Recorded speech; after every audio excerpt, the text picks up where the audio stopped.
Welcome back అండి అందరికీ. గత లాస్ట్ వీడియోలో వచ్చేసి మనం ఆర్గనైజేషన్లో జోనల్ సిస్టమ్ గురించి తెలుసుకోవడం జరిగింది. అంటే మన పోస్టల్ డిపార్ట్మెంట్లో ఉన్నటువంటి జోన్స్ ఎన్ని ఉన్నాయి, ఆ జోన్స్లోకి ఏ స్టేట్స్ ఆ జోన్స్ పరిధిలోకి వస్తాయి, ఎన్ని జోన్స్ ఉన్నాయి అనేది తెలుసుకున్నాము.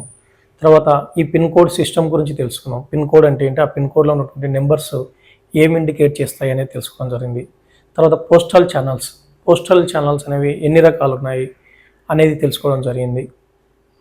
ఇప్పుడు ఈ వీడియోలో వచ్చేసి ఆర్గనైజేషన్లోనే ఒక అడ్మినిస్ట్రేటివ్ సౌలభ్యం కోసం, అంటే ఒక పరిపాలనా సౌలభ్యం కోసం మన పోస్టల్ డిపార్ట్మెంట్లను జనరల్గా ఒక సర్కిల్ లాగా విభజించడం జరిగింది. డివైడ్ చేయడం జరిగింది సర్కిల్స్ లాగా. టోటల్గా మన ఇండియాలో ఉన్నటువంటి పోస్టల్ సర్కిల్స్ ఏంటంటే 23 ఉన్నాయండి. 23 సర్కిల్స్ ఉన్నాయి. బట్ 23 సర్కిల్స్ కాక ఆర్మీ పోస్టల్ సర్వీస్ అనేది కూడా ఇంకోటి ఉంది, అది కూడా చెప్తాను మీకు తర్వాత. 23 సర్కిల్స్లో, ఈ పోస్టల్ సర్కిల్లో ఒక్కొక్క సర్కిల్లో కొన్ని స్టేట్స్, కొన్ని ఏరియాస్ అనేది ఇవ్వడం జరిగింది. అంటే ఫర్ ఎగ్జాంపుల్ ఆంధ్రప్రదేశ్ చూసుకుంటే ఆంధ్రప్రదేశ్ అండ్ పాండిచ్చేరిలో ఉన్నటువంటి ఒక డిస్టిక్, యానాం డిస్టిక్ను మన ఆంధ్రప్రదేశ్ సర్కిల్లోకే కలపడం జరిగింది అనమాట. ఈ విధంగా ఏ సర్కిల్లో ఏ స్టేట్స్ వస్తాయి అనేది మనం ఈ వీడియో ద్వారా తెలుసుకుందాం. జనరల్గా ఆల్మోస్ట్ మ్యాక్సిమం చూసుకుంటే కనుక మనకు జనరల్గా ఏ సర్కిల్ అయితే ఉందో ఆ సర్కిల్ పేరు మీద ఆల్మోస్ట్ ఎక్కువ భాగం వచ్చేసి క్యాపిటల్స్ ఎక్కువ హెడ్ క్వార్టర్స్గా ఉంటాయనేది గుర్తుపెట్టుకోండి. బట్ కొన్ని అయితే వేరీ కావచ్చు. ఓకే, బట్ ఈ వీడియోలో మీరు ప్రతి ఒక్కటి కూడా అబ్జర్వ్ చేయండి. ఓకేనా. జనరల్గా మన క్వశ్చన్స్ ఏ విధంగా వస్తుంటే, ఫర్ ఎగ్జాంపుల్ ఢిల్లీ అనేది ఏ పోస్టల్ సర్కిల్ పరిధిలోకి వస్తుంటాడు, ఢిల్లీ పోస్టల్ సర్కిలే. తర్వాత ఇక్కడ చూడండి డామన్ అండ్ డయ్యూ అనేది ఏ పోస్టల్ సర్కిల్ పరిధిలోకి వస్తుందంటే గుజరాత్. ఈ విధంగా క్వశ్చన్స్ అనేది ఈ విధంగా ఉంటాయి అనమాట. తర్వాత ఇక్కడ చూసుకున్నట్టయితే సిక్కిం అనేది ఒకటి ఉంది. సిక్కిం అనేది ఏ పోస్టల్ సర్కిల్ పరిధిలోకి వస్తుందంటే వెస్ట్ బెంగాల్ అనమాట. ఈ విధంగా సర్కిల్స్లో ఏ సర్కిల్ ఆఫీసులు ఉంటాయి, తర్వాత ఏ స్టేట్స్ వాటి పరిధిలోకి వస్తాయి అనేది మనం తెలుసుకున్నాం. ఓకేనా. ఫస్ట్ వచ్చేసి ఆంధ్రప్రదేశ్ అండి. ఆంధ్రప్రదేశ్లో వచ్చేసి ఆంధ్రప్రదేశ్ అండ్ పాండిచ్చేరిలో ఉన్నటువంటి ఒక district Yanam district. Andhra Pradesh and Yanam district వచ్చేసి ఏపీ సర్కిల్ పరిధిలోకి వస్తాయి. దీని హెడ్ క్వార్టర్స్ ఎక్కడ ఉందంటే కనుక విజయవాడ. దీని పిన్ కోడ్ ఏంటంటే 520013. సర్కిల్ ఆఫీస్ పిన్ కోడ్ ఏంటంటే ఇక్కడ విజయవాడలో హెడ్ క్వార్టర్స్ 520013 అనేది గుర్తుపెట్టుకోండి. ఓకేనా. తర్వాత వచ్చేసి అస్సాంలో వచ్చేసి స్టేట్స్ వచ్చేసి ఓన్లీ అస్సాం ఒకటే కవర్ అవుతుంది. తర్వాత హెడ్ క్వార్టర్స్ వచ్చేసి గౌహతి 781001 అనేది పిన్ కోడ్. ఓకేనా. తర్వాత బీహార్కి వచ్చేసి బీహార్ స్టేట్ పరిధిలోకి వస్తుంది. తర్వాత దాని హెడ్ క్వార్టర్స్ ఎక్కడ ఉంటుంది, పాట్నా. పిన్ కోడ్ వచ్చేసి 800001. ఓకేనా. తర్వాత వచ్చేసి ఛత్తీస్గఢ్. ఛత్తీస్గఢ్లో సర్కిల్ వచ్చేసి ఆ సర్కిల్కి ఏ స్టేట్స్ వస్తాయంటే ఓన్లీ ఛత్తీస్గఢ్ మాత్రమే. హెడ్ క్వార్టర్స్ ఎక్కడంటే రాయ్పూర్. పిన్ కోడ్ ఏంటంటే 492001 అనేది గుర్తుపెట్టుకోండి. తర్వాత ఢిల్లీ సర్కిల్లో వచ్చేసి ఢిల్లీ స్టేట్ మాత్రమే ఉంది. హెడ్ క్వార్టర్స్ వచ్చేసి ఢిల్లీ 111001. ఓకేనా. తర్వాత గుజరాత్ సర్కిల్లో వచ్చేసి ఇక్కడ చూడండి గుజరాత్ వచ్చింది. తర్వాత దాద్రా నగర్ హవేలీ, తర్వాత డామన్ అండ్ డయ్యూ అంటే యూనియన్ టెరిటరీస్ కూడా, అంటే కేంద్రపాలిత ప్రాంతాలు అంటారు, అవి కూడా వీటిలోకి వస్తున్నాయి. కొన్ని గుర్తుపెట్టుకోండి. గుజరాత్లోకి వచ్చేసి గుజరాత్, దాద్రా నగర్ హవేలీ అండ్ డామన్ డయ్యూ. ఓకేనా. ఇక్కడ హెడ్ క్వార్టర్స్ వచ్చేసి అహ్మదాబాద్. పిన్ కోడ్ వచ్చేసి 380001. ఓకేనా. తర్వాత హర్యానా స్టేట్కి వచ్చేసి హర్యానా సర్కిల్కి వచ్చేసి హర్యానా స్టేట్ వస్తుంది. హెడ్ క్వార్టర్స్ ఎక్కడ ఉన్నాయంటే అంబాలా. పిన్ కోడ్ వచ్చేసి 133001 అనేది గుర్తుపెట్టుకోండి. ఓకేనా. తర్వాత హిమాచల్ ప్రదేశ్కి వచ్చేసి హిమాచల్ ప్రదేశ్ స్టేటే వస్తుంది సర్కిల్లోకి. హెడ్ క్వార్టర్స్ ఎక్కడ ఉన్నాయి, షిమ్లా. పిన్ కోడ్ వచ్చేసి 171009. ఓకేనా. తర్వాత జమ్మూ అండ్ కాశ్మీర్. జమ్మూ అండ్ కాశ్మీర్ స్టేట్లో జమ్మూ అండ్ కాశ్మీర్ ఉంది. దీని head quarters Srinagar. Pin code వచ్చి 190001. ఓకేనా. తర్వాత జార్ఖండ్కి వచ్చేసి జార్ఖండ్ స్టేట్ మాత్రమే ఉంది. హెడ్ క్వార్టర్స్ వచ్చి రాంచీ. పిన్ కోడ్ వచ్చి 834002. ఓకేనా. తర్వాత కర్ణాటక స్టేట్ బెంగళూరు 56001 అనేది పిన్ కోడ్. ఓకేనా. తర్వాత కేరళకి వచ్చేసి కేరళలో చూడండి కేరళ ఉంది, తర్వాత లక్షద్వీప్ ఉంది. కేరళ సర్కిల్లో కేరళ వస్తుంది, తర్వాత లక్షద్వీప్ వస్తుంది. తర్వాత వచ్చేసి ఇక్కడ పాండిచ్చేరిలో ఒక డిస్టిక్ యానాం అనేది ఏపీ సర్కిల్లోకి వచ్చింది. అదే పాండిచ్చేరిలో ఒక డిస్టిక్ ఏది MAHE మహే డిస్టిక్ అనేది కూడా పాండిచ్చేరిలో ఉన్నటువంటి మహే డిస్టిక్ కూడా కేరళ సర్కిల్లోకి వస్తుంది. గుర్తుపెట్టుకోండి. కేరళ సర్కిల్లో ఏమేమి ఉన్నాయి, కేరళ ఒకటి, లక్షద్వీప్ ఒకటి అండ్ మహే డిస్టిక్ ఆఫ్ పాండిచ్చేరిలో ఉన్నటువంటి ఒక డిస్టిక్ మహే డిస్టిక్ అనేది మన కేరళ సర్కిల్లో యాడ్ అయింది. దీనికి అంతటికి వచ్చేసి హెడ్ క్వార్టర్స్ ఎక్కడంటే తిరువనంతపురం. పిన్ కోడ్ వచ్చేసి 695033 అనేది గుర్తుపెట్టాను. తర్వాత మధ్యప్రదేశ్ స్టేట్ కింద మధ్యప్రదేశ్ సర్కిల్లోకి వచ్చేసి మధ్యప్రదేశ్ స్టేట్ మాత్రమే ఉంది. హెడ్ క్వార్టర్స్ వచ్చేసి భోపాల్లో ఉన్నాయి.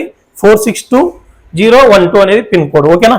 తర్వాత నార్త్ ఈస్ట్ సర్కిల్కి వచ్చేసి నార్త్ అండ్ ఈస్ట్ సర్కిల్కి వచ్చేసి అరుణాచల్ ప్రదేశ్ ఒకటి, తర్వాత మణిపూర్ ఒకటి, మేఘాలయ ఒకటి, మిజోరాం ఒకటి, నాగాలాండ్ ఒకటి, త్రిపుర ఒకటి. సో లాస్ట్ టైం మనం తెలుసుకున్నప్పుడు నార్త్ అండ్ ఈస్ట్ స్టేట్స్ ఏమేమి వస్తాయంటే అక్కడ తెలుసుకున్నాం కదా, ఆ స్టేట్స్ అన్ని ఈ నార్త్ అండ్ ఈస్టర్న్ సర్కిల్లో ఉన్నాయన్నమాట. ఓకేనా, అరుణాచల్ ప్రదేశ్ ఒకటి, మణిపూర్ ఒకటి, మేఘాలయ ఒకటి, మేఘాలయ, అరుణాచల్ ప్రదేశ్, మణిపూర్, మేఘాలయ, మిజోరాం, నాగాలాండ్, త్రిపుర. సో షిల్లాంగ్ అనేది వచ్చి హెడ్ క్వార్టర్స్ అనమాట. వీటన్నిటికి వచ్చేసి హెడ్ క్వార్టర్స్ ఎక్కడంటే షిల్లాంగ్లో ఉన్నాయి. తర్వాత దాని పిన్ కోడ్ 793001 అనేది గుర్తుపెట్టుకోండి. తర్వాత వచ్చేసి ఒరిస్సా, నెక్స్ట్ సర్కిల్ వచ్చేసి ఒరిస్సా సర్కిల్లో ఒరిస్సా స్టేట్ మాత్రమే ఉంది. హెడ్ క్వార్టర్స్ వచ్చి భువనేశ్వర్, 751001 అనేది పిన్ కోడ్. ఓకేనా, తర్వాత పంజాబ్ అండి. పంజాబ్లో ఏమేమి ఉన్నాయంటే Punjab and Chandigarh. Head quarters ఎక్కడ ఉన్నాయి? చండీగఢ్. సో పిన్ కోడ్ వచ్చేసి 160017 అనేది నోట్ చేసుకోండి. తర్వాత వచ్చేసి 18వ 18th వచ్చేసి సర్కిల్ వచ్చేసి రాజస్థాన్ సర్కిల్. స్టేట్ వచ్చేసి రాజస్థాన్ కవర్ అవుతుంది. హెడ్ క్వార్టర్స్ వచ్చేసి జైపూర్లో ఉన్నాయి. పిన్ కోడ్ ఎంత అంటే 302007. దీని pin code Jaipur pin code. ఓకేనా, తర్వాత 19th వచ్చేసి సర్కిల్ నేమ్ వచ్చేసి తమిళనాడు సర్కిల్. సో తమిళనాడు సర్కిల్లో ఏమేమి కవర్ అవుతున్నాయంటే Tamil Nadu and Pondicherry.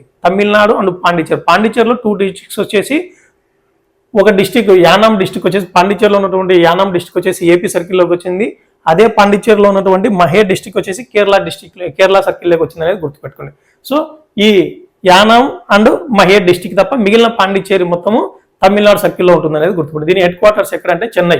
Pin code వచ్చేసి 600002. ఓకేనా, తర్వాత వచ్చేసి తెలంగాణ. సో తెలంగాణ సర్కిల్ వచ్చేసి స్టేట్ తెలంగాణ కవర్ అవుతుంది. హెడ్ క్వార్టర్స్ వచ్చి హైదరాబాద్, 500001 అనేది పిన్ కోడ్. ఓకేనా, తర్వాత వచ్చేసి ఉత్తరప్రదేశ్లో వచ్చేసి ఉత్తరప్రదేశ్ స్టేట్ కవర్ అవుతుంది. హెడ్ క్వార్టర్స్ ఎక్కడ ఉన్నాయంటే లక్నో. సో పిన్ కోడ్ వచ్చేసి 226001 అనేది గుర్తుపెట్టుకోండి. తర్వాత ఉత్తరాఖండ్కి వచ్చేసి ఏ స్టేట్ కవర్ అవుతుంది? ఉత్తరాఖండ్ స్టేట్ కవర్ అవుతుంది. హెడ్ క్వార్టర్స్ ఎక్కడ ఉంటే డెహ్రాడూన్. పిన్ కోడ్ వచ్చేసి 248001 అనేది గుర్తుపెట్టుకోండి. తర్వాత వచ్చేసి వెస్ట్ బెంగాల్లో ఏమేమి స్టేట్స్ కవర్ అవుతాయంటే వెస్ట్ బెంగాల్, సిక్కిము అండ్ అండమాన్ నికోబార్ ఐలాండ్స్. ఓకేనా, సో ఇక్కడ వచ్చేసి యూనియన్ టెరిటరీ, కేంద్రపాలిత ప్రాంతం అంటారు కదా, అది కూడా ఉంది. సో వెస్ట్ బెంగాల్లో వచ్చేసి వెస్ట్ బెంగాల్ ఒకటి, సిక్కిం ఒకటి అండ్ అండమాన్ నికోబార్ ఐలాండ్స్ అనమాట. ఇక్కడ హెడ్ క్వార్టర్స్ ఏదంటే వెస్ట్ బెంగాల్కి కోల్కతా 7000 ఉంటుంది. ఒక్కొక్కసారి క్వశ్చన్స్ ఏ విధంగా ఇస్తారంటే ఈ స్టేట్స్ ఏ సర్కిల్లోకి వస్తాయని కాకుండా సో సిక్కిం అనేది హెడ్ క్వార్టర్స్ ఎక్కడ ఉంటుంది అంటాడు. సో సిక్కిం కానీ అండమాన్ నికోబార్ హెడ్ క్వార్టర్స్ ఎక్కడ? కోల్కతా. తర్వాత వచ్చేసి త్రిపురకి హెడ్ క్వార్టర్స్ ఎక్కడ ఉన్నాయి అంటారు. త్రిపుర ఉన్నటువంటి స్టేట్కి హెడ్ క్వార్టర్స్ ఏ సర్కిల్, దానికి సంబంధించిన సర్కిల్కి హెడ్ క్వార్టర్స్ ఎక్కడ ఉంటాయంటే షిల్లాంగ్. ఈ విధంగా మహే డిస్టిక్ హెడ్ క్వార్టర్స్ ఎక్కడ ఉంటాయి? మహే డిస్టిక్ అని కేరళ సర్కిల్కి వస్తుంది. సో కేరళ సర్కిల్కి హెడ్ క్వార్టర్స్ తిరువనంతపురం. ఈ విధంగా గుర్తుపెట్టుకోవాలి మీరు. ఫర్ ఎగ్జాంపుల్ వచ్చి యానాంకి హెడ్ క్వార్టర్స్ ఎక్కడ ఉంటాయంటారు. సో యానాం అనేది ఏపీ సర్కిల్లోకి వస్తుంది. ఏపీ సర్కిల్ హెడ్ క్వార్టర్స్ వచ్చి విజయవాడ. సో యానాంకి వచ్చేసి హెడ్ క్వార్టర్స్ ఏదంటే విజయవాడ అవుతుంది. సో మీరు ఇక్కడ వచ్చేసి సర్కిల్ గుర్తుపెట్టుకోవాలి. తర్వాత ఏ స్టేట్స్ కవర్ అవుతాయి అనేది గుర్తుపెట్టుకోవాలి. వాటి కవర్ అయిన వాటికి హెడ్ క్వార్టర్స్ ఎక్కడ ఉన్నాయి అనేది కూడా చాలా ముఖ్యమైన ఇంపార్టెంట్. ఎప్పుడైనా మీరు క్వశ్చన్స్ అటెంప్ట్ చేసేటప్పుడు వెంటనే ఆన్సర్ చేయకండి, బబుల్ చేసేయద్దండి. ఎప్పుడైనా కానీ ఒకటి గుర్తుపెట్టుకోండి, క్వశ్చన్ వచ్చేసి ఒకసారి తెలుగులో చదవండి, ఇంగ్లీష్ రెండు ఒకసారి చదవడం అలవాటు చేసుకోండి. ఎందుకంటే దానికి మన విత్ ఇన్ సెకండ్స్ అవ్వాలి కదా, మనకు ఒక క్వశ్చన్ చదవడానికి సెకండ్స్లోనే టైం ఉంటుంది. ఓకేనా, సో కాబట్టి మనకు తొందరపడి మీరు బబుల్ చేస్తే మళ్ళీ తర్వాత ఇబ్బంది పడతారు. ఒకసారి ఇంగ్లీష్లో చదవండి క్వశ్చన్, తర్వాత తెలుగులోనూ చదవండి. తెలుగులో అర్థం కాకపోతే ఇంగ్లీష్లో అర్థం కాకపోతే తెలుగులో చదవండి. కొంచెం కన్ఫ్యూజ్గా ఉన్నా రెండు మాత్రం ఇంగ్లీషు తెలుగు రెండు చదవండి. రెండు భాషల్లో చదివితేనే మీకు క్వశ్చన్ అనేది క్లియర్గా అర్థమవుతుంది అని గుర్తుండి. ఒకసారి టక్కని ఒకే లాంగ్వేజ్లో చదివి ఒకేసారి బబుల్ చేసిన తర్వాత మళ్ళీ మనం కన్ఫ్యూజ్ అయ్యేటటువంటి అవకాశాలు ఉంటాయి. తప్పులు చేసి అని అనుకోకుండా ఎప్పుడైనా కానీ రెండు చదవండి. పక్కనే ఉంటుంది కదా, ఎలాగో రెండు లాంగ్వేజెస్ పక్కనే ఉంటాయి కదా, రెండు లాంగ్వేజెస్లో ఒకసారి చదవండి క్వశ్చన్ ఎప్పుడైనా కానీ. ఓకేనా, బబుల్ చేసే ముందర ఆన్సర్ రౌండ్ చేసే ముందర ఖచ్చితంగా ఒకసారి థింక్ చేయండి, ఆలోచించండి, వెంటనే తొందరపడద్దండి ఎప్పుడైనా కానీ. ఓకేనా, సో తర్వాత వచ్చేసి ఇవన్నీ టోటల్ 23 సర్కిల్స్. మీరు హెడ్ క్వార్టర్స్ గుర్తుపెట్టుకోండి, ఒకసారి పిన్ కోడ్ కూడా గుర్తుపెట్టుకోండి. లాస్ట్ వీడియోలో వచ్చేసి మన జోన్స్ తెలిసినప్పుడు ఏ స్టేట్కి ఏమేమి పిన్ కోడ్ స్టార్టింగ్ నెంబర్స్ అనేది గుర్తుపెట్టుకున్నాం కదా. సో ఇవి అన్ని గుర్తుపెట్టుకోవాల్సి ఉంటుంది మీరు. సో హెడ్ క్వార్టర్స్ గుర్తుపెట్టుకోవాలి, ఒక సర్కిల్కి ఏ స్టేట్స్ వస్తాయి అనేది కూడా గుర్తుపెట్టుకోవాలి, పిన్ కోడ్స్ కూడా గుర్తుపెట్టుకోండి, ఎందుకైనా మంచిది. ఓకేనా, సో తర్వాత వచ్చేసి ఇక్కడ ఈ 23 సర్కిల్స్ కాకుండా జనరల్గా ఆర్మీ పోస్ట్ ఆఫీసెస్ అని ఉంటాయి మనకు. అంటే ఆర్మీ వాళ్ళకి సర్వీస్ చేసేదానికి ఈ పోస్ట్ ఆఫీసులు ఉంటాయి. ఆర్మీ పోస్ట్ ఆఫీసులు 2 రకాలు ఉన్నాయి మనకు వచ్చేసి. 56 APO అనేది ఒకటి ఉంది, తర్వాత 99 APO అనేది ఒకటి ఉంది. సో ఆర్మీ పోస్ట్ ఆఫీసెస్ అంటారు ఒకటి. సో 56 ఏపీఓ ఒకటి, 99 ఏపీఓ. 56 ఏపీఓనే 1 CBPO అంటారు. అంటే first central based post office, central base post office. తర్వాత 99 ఏపీఓ ఏదంటే సెకండ్ CBPO, అంటే second central based post office. ఓకేనా. ఇది వచ్చేసి 56 ఏపీఓ ఎక్కడ ఉందంటే ఢిల్లీలో ఉంది. తర్వాత 99 ఏపీఓ ఎక్కడ ఉందంటే కోల్కతాలో ఉంది అనేది గుర్తుపెట్టుకోండి. ఓకేనా. దీనికి ఆర్మీ పోస్ట్ ఆఫీస్ హెడ్ ఎవరంటే ADG. గుర్తుపెట్టుకోండి, చాలా ఇంపార్టెంట్ అనమాట ఇది. ఆర్మీ పోస్ట్ ఆఫీస్ హెడ్ ఎవరంటే ADG, additional director general. Additional director general, additional director general. నేను ఇంతగా మళ్ళీ చెప్తున్నట్టే ఎంత ఇంపార్టెంటో గుర్తుపెట్టుకోండి. ఓకేనా. Army post office, army postal service head ఎవరంటే అడిషనల్ డైరెక్టర్ జనరల్, ADG. ఈ ADG వాళ్ళ క్యాడర్ ఏ విధంగా ఉంటుంది? Major general cadre. ఆర్మీలో ఉన్నటువంటి మేజర్ జనరల్ క్యాడర్ వీళ్ళకు ఉంటుంది అనేది గుర్తుపెట్టుకోండి. ఈ ఆర్మీ పోస్టల్కి వచ్చే హెడ్ క్వార్టర్స్ ఎక్కడ ఉన్నాయంటే ఢిల్లీలో ఉన్నాయి అనేది గుర్తుపెట్టుకోండి. ఓకేనా. తర్వాత వచ్చేసి మనకు మన పోస్టల్ డిపార్ట్మెంట్లో పనిచేసేటువంటి ఎంప్లాయీస్కి ట్రైనింగ్లు ఇవ్వడానికి ఇట్లాంటి వాటి అన్నిటికీ కూడా మనకు ఇండియా మొత్తం మీద ఒక 6 పోస్టల్ ట్రైనింగ్ సెంటర్స్ అనేవి ఉన్నాయి. ఏమున్నాయి? Postal training centres. మనకైతే నేనైతే PTC మైసూర్లో ట్రైనింగ్ తీసుకున్నాను అండి.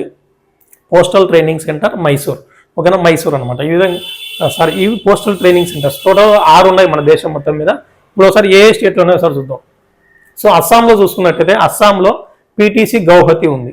అస్సాంలో వచ్చేసి పోస్టల్ ట్రైనింగ్ సెంటర్ గౌహతి ఉంది. తర్వాత బీహార్లో వచ్చేసి పోస్టల్ ట్రైనింగ్ సెంటర్ దర్భంగా ఉంది. Darbhanga postal training centre Bihar. తర్వాత గుజరాత్లో వచ్చేసి PTC వడోదర ఉంది. తర్వాత కర్ణాటకలో వచ్చేసి PTC మైసూర్ ఉంది. తర్వాత వచ్చేసి తమిళనాడులో వచ్చేసి PTC మదురై ఉందండి, పోస్టల్ ట్రైనింగ్ సెంటర్ మదురై ఉంది. తర్వాత ఉత్తరప్రదేశ్లో వచ్చేసి PTC సెహరాన్పూర్ ఉంది. సెహరాన్పూర్ ఉత్తరప్రదేశ్లో ఉంది. సో ఒకసారి మనం ఈ PTCs అన్ని ఎప్పుడు ఏర్పాటు చేశారు, ఏ స్టేట్స్ కవర్ అయితే అనేది ఒక్కసారి సింపుల్గా తెలుసుకుందాం ఫ్రెండ్స్.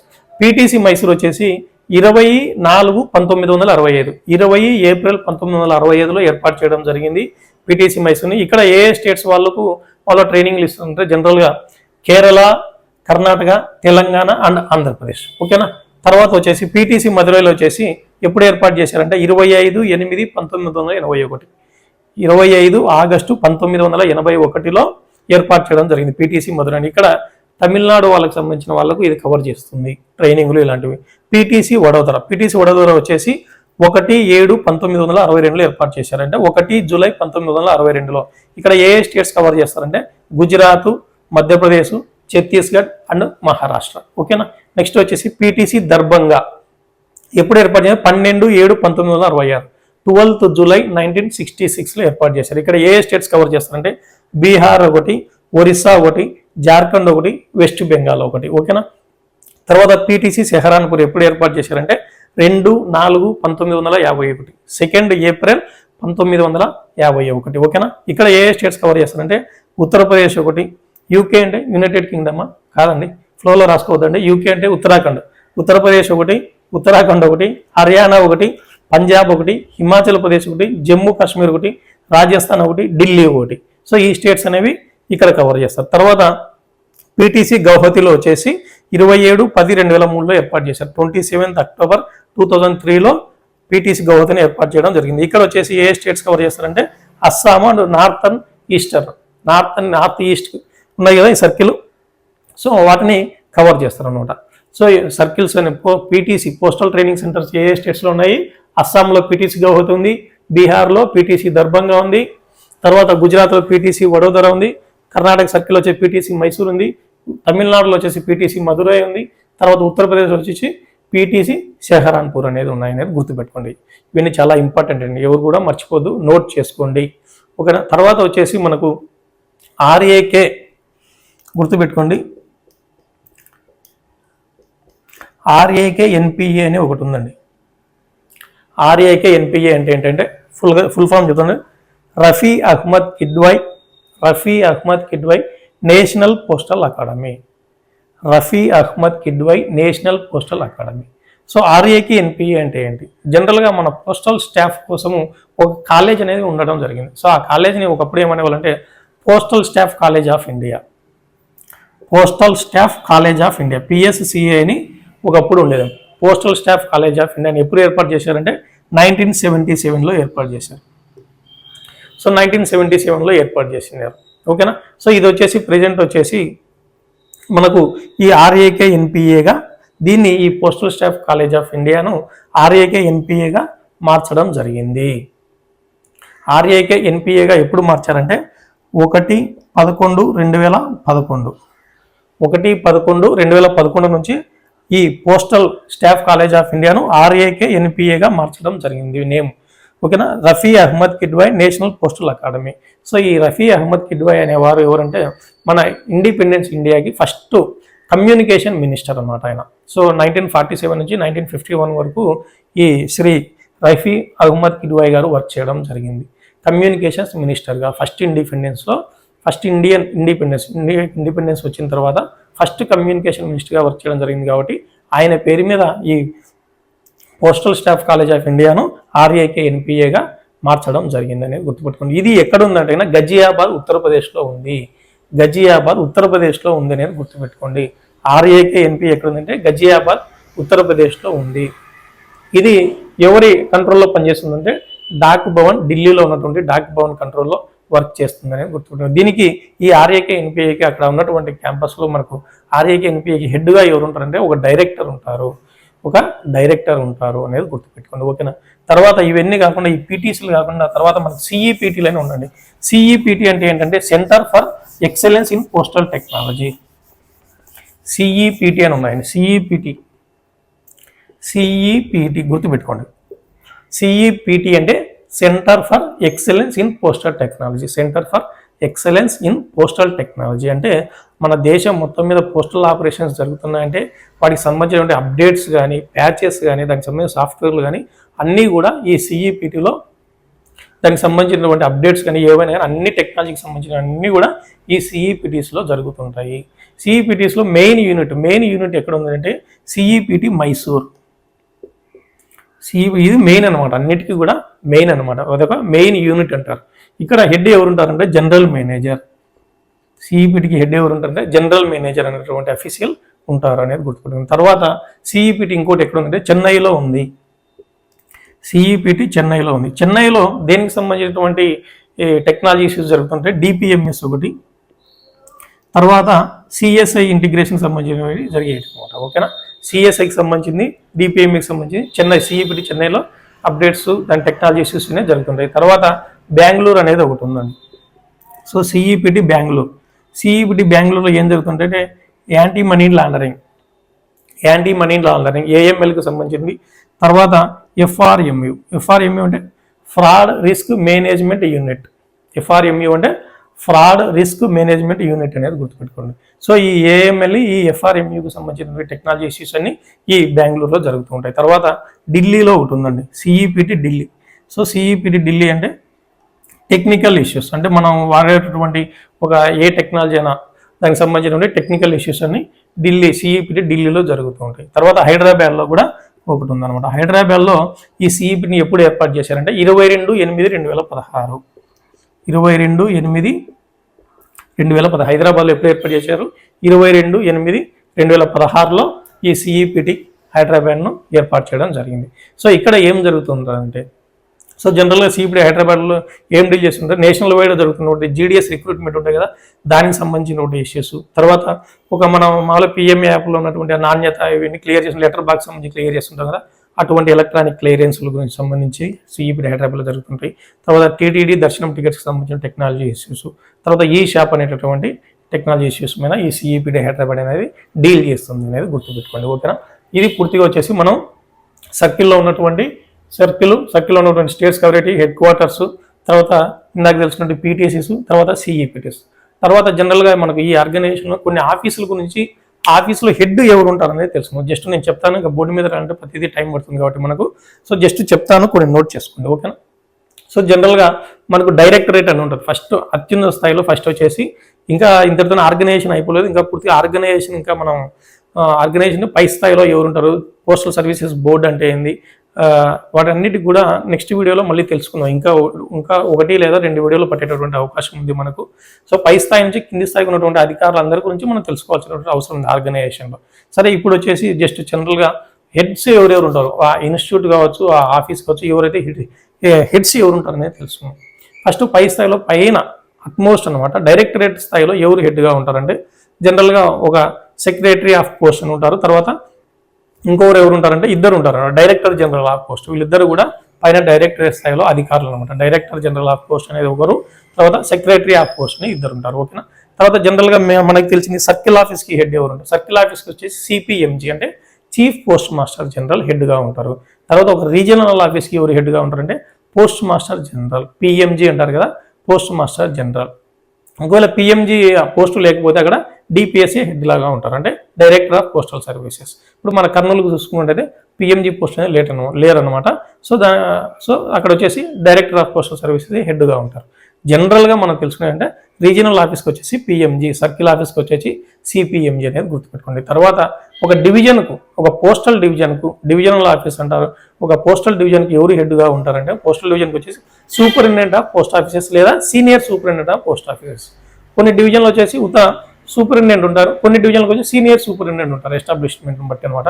సో ఆ డివిజన్కి అలాట్ చేసిన దాన్ని బట్టి. సో డివిజనల్ హెడ్ ఎవరు అంటే మామూలుగా సూపరింటెండెంట్ ఆఫ్ పోస్ట్ ఆఫీసెస్ లేదా senior superintendent of post offices. అలాగే ఒక రైల్వే డివిజన్కు, ఒక రైల్వే ఆర్ఎంఎస్కు ఎవరు హెడ్గా ఉంటారంటే మన పోస్ట్ ఆఫీసులకి అయితే సూపరింటెండెంట్ ఆఫ్ పోస్ట్ ఆఫీసెస్ లేదా senior superintendent of post offices. అదే ఆర్ఎంఎస్కి అయితే కన్నా ఎస్ఆర్ఎం అంటారు లేదా ఎస్ఎస్ఆర్ఎం. ఎస్ఆర్ఎం అంటే సూపరింటెండెంట్ ఆఫ్ ఆర్ఎంఎస్, ఎస్ఎస్ఆర్ఎం అంటే సీనియర్ సూపరింటెండెంట్ ఆఫ్ ఆర్ఎంఎస్ అయినా ఉండొచ్చు. అది డిఓకు. హెచ్ఓకి ఎవరు ఉంటారు హెడ్ ఆఫీస్కి జనరల్గా హెడ్ పోస్ట్ మాస్టర్ అంటారు కదా. పోస్ట్ మాస్టర్ అనొచ్చు లేదా హెడ్ పోస్ట్ మాస్టర్ అన్న ఒకటే. Post master, sub post master అంటే సబ్ ఆఫీసులకి హెడ్ అనమాట. ఒకవేళ బ్రాంచ్ పోస్ట్ మాస్టర్ అంటే బ్రాంచ్ ఆఫీసులకు హెడ్. ఓకేనా.